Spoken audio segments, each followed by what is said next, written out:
Starting today, we're moving in with my parents. It's not a big deal because they're my own parents, right? But my husband surprised me with this idea out of nowhere. I was so shocked and close to tears, I couldn't believe what he was saying. Just a few days after my father's funeral, my husband decided we should move out of our home. It was a shock because my emotions were still raw from saying goodbye to Dad. He didn't seem to understand my grief and chose our new place without asking how I felt. Surprisingly, it was a villa my father had left me. When we got there, my in-laws had already moved in. I'm Victoria, 29 years old, a product designer with my own successful business. Matthew and I have been married for 5 years. My career is going great, and I'm financially stable enough to own our apartment. Throughout our relationship, my husband felt insecure because I earned more than him.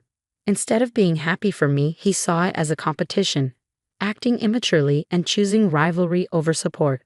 I had hoped for his understanding during this tough time, but instead, our new home felt like a battleground of emotions. My father used to tell me not to worry about him and to focus on my marriage, but I believed it was important to spend time with him while we could. As time went on, I found it hard to hide my frustration with my husband. In the beginning, our love was strong, and we were happy together. But his insensitive remarks about my father's illness changed everything. It was difficult to accept this new side of him. My husband and I both worked from home, but he thought having me around was distracting, so I rented an office space and started commuting. It was convenient because it was on my way to the hospital where my father was being treated. Meanwhile, my husband stayed home all day and left all the chores to me. Juggling work, taking care of my father, and managing the house wore me out. Every day, I came home to find a mess and dirty dishes left by my husband. He seemed oblivious to my exhaustion and lived selfishly. Living with him made me realize he lacked empathy, leaving me feeling terribly alone. Then my father passed away. We had sold our family home as we had discussed with him. Despite being busy with funeral arrangements, my husband seemed distant, often on his phone or disappearing altogether. "Matthew, please help me, especially now," I begged, but he just got another work call. After hanging up, he laughed about all the calls he was getting. My anger and disappointment towards him grew deeper, especially with the sudden loss of my father. He became even colder, and I felt overwhelmingly sad. On the day of the funeral, he spent a long time talking to his parents away from everyone else. When they returned, they were smirking, which made me feel more isolated as others noticed their behavior. Despite everything, the cremation, burial, and inheritance processes went smoothly and the funeral ended well. After my father's death, my husband casually suggested, "Let's move in with my parents starting today. They're my parents, so it should be fine, right? If you don't agree, maybe we should think about divorce," he said with a laugh.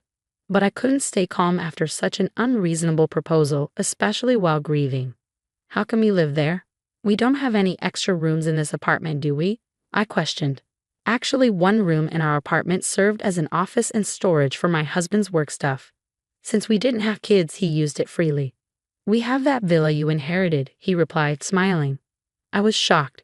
Even though we had sold our family home, the villa held special memories for both my father and me. It was a place I wanted to keep as a tribute to him. But my husband didn't seem to care about my feelings and kept pushing for his own way. Living in that villa would be really tough for me. I tried to explain, but he didn't seem to listen. His parents had already ended their lease and decided to move into the villa. It seemed they had planned this during my father's funeral. Attracted by its space and peaceful location, their move was already in progress, and I felt like any objections I had would be pointless. Every time I tried to talk about my feelings, my husband would get annoyed. "You're always thinking about yourself. You've been away from home so much because of your father's illness and those sudden emergencies. Do you realize how much I've had to put up with because of your obsession with your father?" His words were harsh and unsympathetic, making my world even darker. "Now that your father has passed, you should listen to me," he went on. "It took him a whole year to die, which was way too long." His cold, heartless comments left me reeling. I didn't want to believe that this was who my husband truly was, but it was becoming painfully clear. He had little regard for my father or me. I remembered the pain on my father's face as he lay in the hospital bed. He would never have wanted me to abandon his memory just to obey my husband's insensitive demands.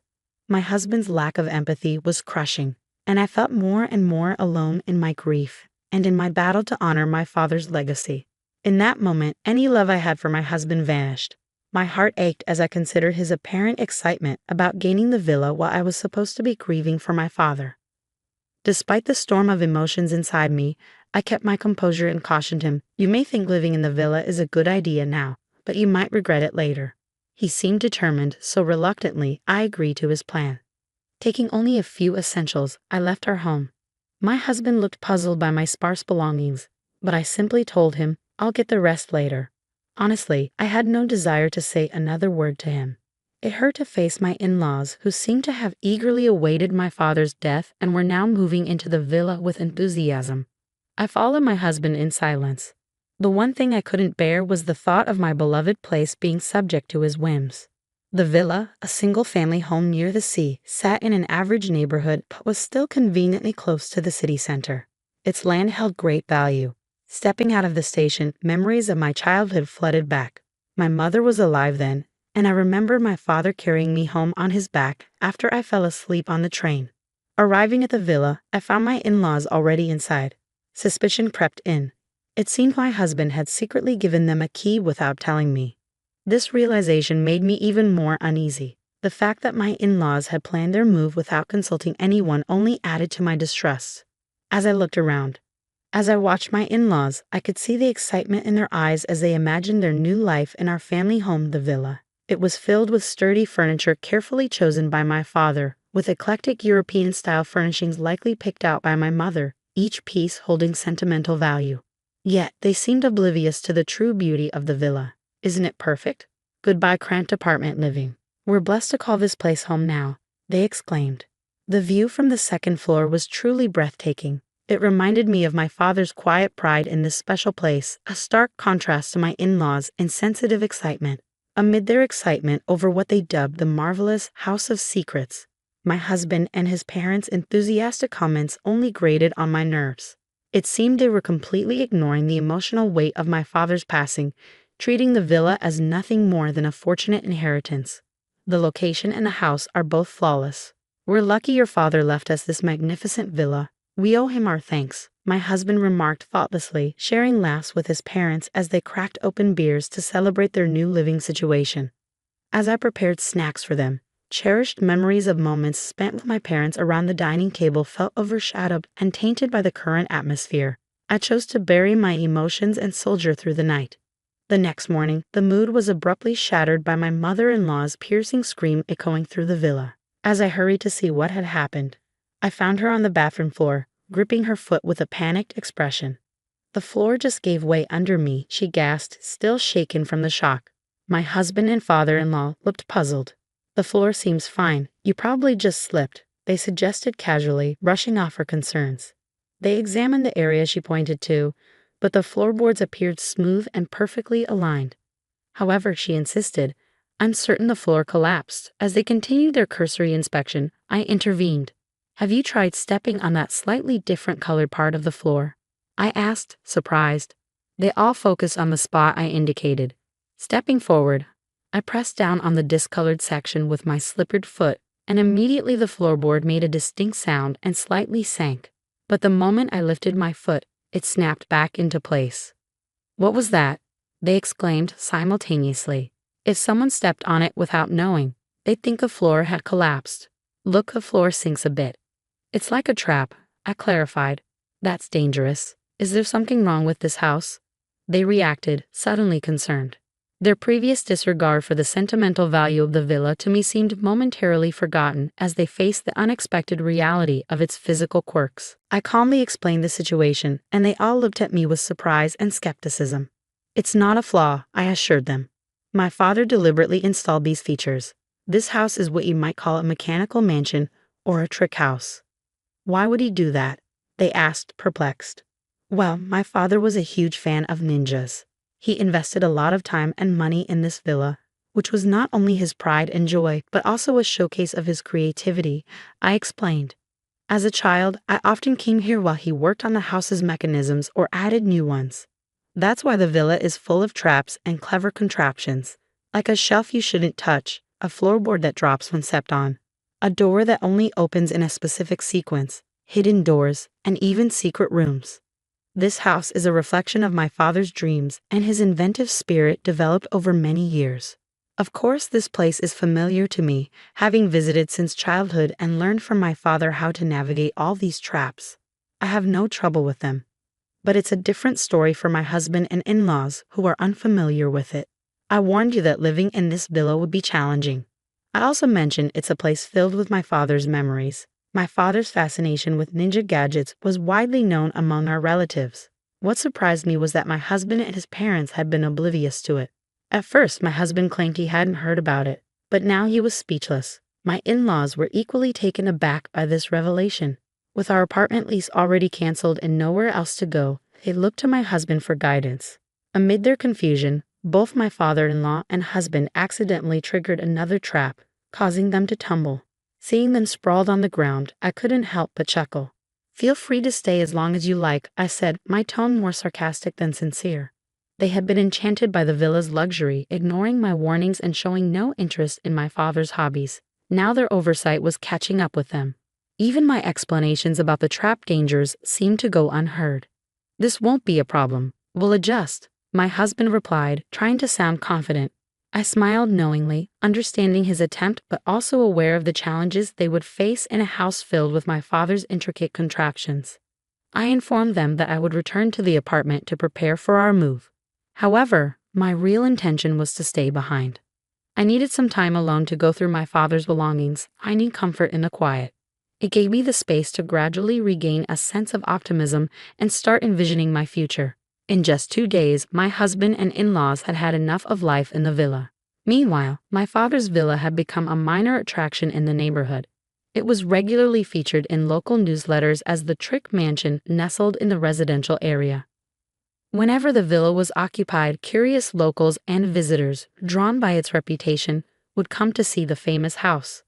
I remembered times when strangers toured the villa and local children played around it, bringing energy and liveliness to the place. My father had listed both the villa's and our former home's phone numbers in the newsletters. But now that the family home's number was inactive, any inquiries would be redirected to the villa's number. Thanks to my upbringing, I was fluent in foreign languages, which made it easy for me to handle calls from international visitors. However, my husband and in-laws struggled with this. They couldn't understand foreign languages and were already overwhelmed by the challenging lifestyle of navigating the house's many traps. Exhausted, sleep-deprived, and overwhelmed by the constant stream of unexpected visitors and challenging phone calls, they stumbled back to the apartment.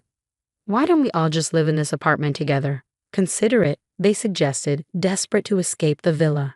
They had eagerly anticipated inheriting the villa after my father's passing, but ironically, they couldn't handle living there for even 2 days. Instead of offering them tea, I handed my husband the divorce papers already filled out and stamped. "There's no way we can live together. If you understand, please leave quickly," I explained with a heavy sigh. I couldn't forgive him for his insensitivity and the way he had dismissed my feelings without discussion or explanation. He had unilaterally decided we would live with his parents. He had never shared household responsibilities with me before and had comfortably left them all to me. During our time at the villa, I felt trapped and overwhelmed, yet he seemed completely indifferent to my struggles. Facing my husband and his parents in our apartment, I realized I couldn't continue living with someone so self-centered. His actions had spoken louder than any promises he could make. "What's going on? You used to love me, right?" he asked, puzzled by my cold demeanor. I couldn't help but scoff at his naive question. How can I love someone who secretly wished for my father's death and celebrated when he passed? I replied, my voice steady and unwavering. I handed him the divorce papers and firmly instructed all 3 of them to leave the apartment. "First of all, this is my apartment. If anyone should leave, it's you," I asserted. When my husband raised his voice, disregarding the disturbance it caused our neighbors, I reminded him calmly, "Victoria, I'll call the police for trespassing if you don't leave quietly. Remember, this apartment is in my name."